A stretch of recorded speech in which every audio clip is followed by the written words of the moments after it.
যে খালগুলা যদি খনন করা সম্ভব হয় তাহলে আমাদের আরও জমি চাষে আসবে।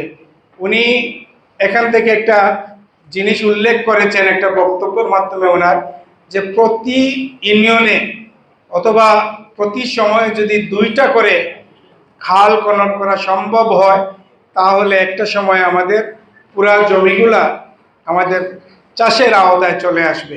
খাল খননের ব্যাপারে উনি যে ওনার যে স্পিরিট এবং ওনার যে সিদ্ধান্ত, এটা এত গুরুত্ব আর কোনো জিনিসে পায় নাই। কি কারণে করেছেন? ঘুরে ফিরে আমাদের এই কৃষক ভাইদের কথা বিবেচনা করে। তার সাথে সাথে খাল খনন করলে কিন্তু এই খালের মধ্যে কম হোক বেশি হোক মাছের কিন্তু একটা চাষ হবে, এবং আমরা আমিষের ভর্তুকি, যেটা আমরা শুধু হাওরের উপরে ডিপেন্ডেন্ট থাকি এবং ফিশারিজের উপরে আমরা ডিপেন্ডেন্ট থাকি, এই জিনিসগুলো কিন্তু আমরা এই খাল থেকেও আমরা অনেকটা উপকার পাবো বলে আমাদের বিশ্বাস।